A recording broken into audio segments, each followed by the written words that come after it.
లకు శశభిషలకు తావు లేకుండా ఈ ప్రభుత్వం ఒక తీర్మానాన్ని ప్రవేశపెట్టింది. ఈ తీర్మానాన్ని మీరు అర్థం చేసుకొని మీకున్న అవగాహన మేరకు మీకున్న అనుభవం మేరకు మీరు ఇంకేమైనా ఇది అమలు చేసే క్రమంలో ఏదైనా న్యాయపరమైన చట్టపరమైన చిక్కులు వచ్చే అవకాశం ఉందని మీకు ఏదైనా అనుమానం ఉంటే మీ అనుమానాలతో పాటు దీన్ని అమలు చేయడానికి సూచనలు ఇవ్వండి. మీరు అన్ని అనుమానాలను లేవనెత్తి అసలు ఈ తీర్మానానికే ఒక చట్టబద్ధత లేదన్నట్టుగా చర్చ జరగడము ఇది మనందరికీ మంచిది కాదు. కాబట్టి సో మీ మనసుల్లో ఏదైనా అనుమానం ఉంటే అనుమానాన్ని చెప్పండి, దానికి మీ వైపు నుంచి ఇచ్చే సూచన కూడా చెప్పండి. మేము ఇక్కడ ఇది రహస్యంగా మేమేదో కూర్చొని మేమేదో పదురుకొని కూడుకొని ఏదో తీర్మానాన్ని పెట్టి చర్చ లేకుండా పాస్ అని ముందుకు వెళ్ళదలుచుకోలేదు అధ్యక్ష. ఇది అత్యంత కీలకమైంది. తెలంగాణ సమాజంలో సుప్రీంకోర్టు వరకు కూడా జరిగిన చర్చలు ఏముంది, మీరు బలహీన వర్గాలకు మీరు అండగా నిలబడాలంటే మీ లెక్కలేంటివో మీకు తెలవాలి అన్నారు.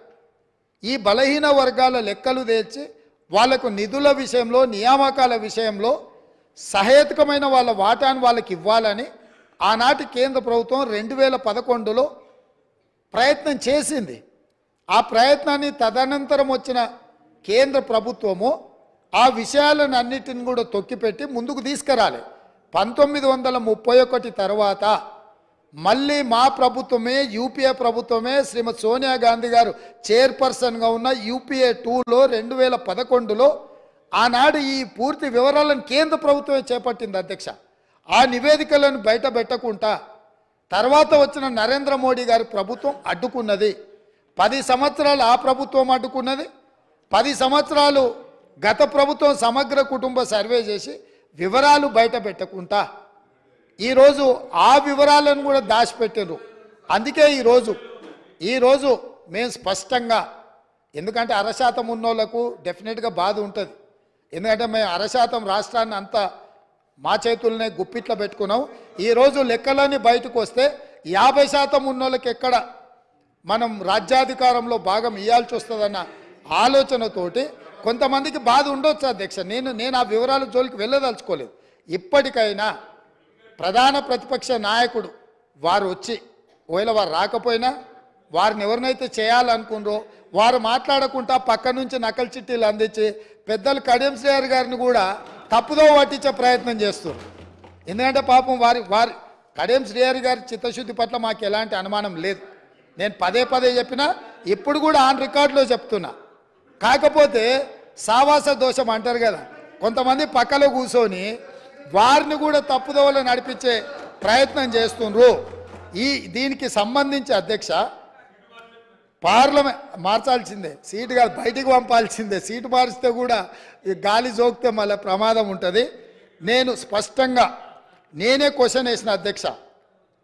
21/12/2021లోనే పార్లమెంట్లో నేను ప్రశ్న వేసిన, ఆ ప్రశ్నకు సంబంధించిన రిప్లై కూడా ఉంది. తారక రామారావు గారికి ఇది పంపుతా, ఎందుకంటే వారికి ఏమైనా అనుమానాలు ఏమైనా ఉన్నాయో నా ప్రశ్నకి ఇచ్చిన జవాబు డీటెయిల్గా ఇక్కడ ఉన్నది. వీటన్నిటిని పరిగణలోకి తీసుకొనే ఈరోజు మా ప్రభుత్వం ఒక మంచి ప్రయత్నం చేస్తుంది. ఎక్కడో ఒక దగ్గర దీనికి పునాది పడాలి. ఆనాడు రాజ్యాంగం రాసుకున్నప్పుడే కాంగ్రెస్ పార్టీ ఎస్సీ ఎస్టీలకు రాజ్యాంగపరమైన రక్షణ కల్పించి రిజర్వేషన్లు ఇచ్చిండ్రు. కాబట్టే ఈరోజు 19 మంది ఎస్సీలు 12 మంది ఎస్టీలు సభ్యులై చట్టసభలకు వచ్చారు. 5 మంది 3 ఎంపీలు 3 ఎస్సీలు 2 ఎస్టీలు ఎంపీలై ఈ రాష్ట్రం నుంచి పార్లమెంట్లోకి వెళ్తున్నారు. ఇవన్నీ కూడా కాంగ్రెస్ పార్టీ ప్రజల యొక్క అవసరాలను అన్నిటినీ దృష్టిలో పెట్టుకొని వాళ్ళు అడగకంటే ముందే వాళ్ళ అవసరాలు తీర్చాలన్న ఆలోచన మాకుంది. రాజేందర్ సచార్ కమిటీ వేయడం ద్వారా మైనారిటీ వర్గాలకు ఏ విధంగా మేము మద్దతు ఇవ్వాలనో ఆ విధంగా మద్దతు ఇవ్వడమే కాకుండా కాంగ్రెస్ పార్టీ అధికారంలో ఉన్నప్పుడు మైనారిటీలకు 4% రిజర్వేషన్ ఇచ్చి విద్యా ఉపాధి అవకాశాలలో వాళ్ళని ఆదుకోవడానికి ఉద్యోగ అవకాశాలలో మైనారిటీలకు 4% రిజర్వేషన్లు ఇచ్చిన చరిత్ర మాది. ఇక ఈరోజు మేనిఫెస్టో ఎన్నికలు హామీలు ఉన్న ఒకవేళ చర్చ చేయాలనుకుంటే తమరి అనుమతితోటి మళ్ళొకసారి ప్రత్యేకంగా చర్చ పెడదాం. మళ్ళీ వచ్చే సమావేశాలలో కానీ మీరు ఏదైనా ప్రత్యేకంగా సమావేశాలు ఇచ్చిన 2014 2018 ఎన్నికలలో మీ ఎన్నికల మేనిఫెస్టోలో ఏమేం పెట్టిండ్రు, ఏమేమి అమలు చేసిరు, 2023 ఎన్నికలలో మా మేనిఫెస్టో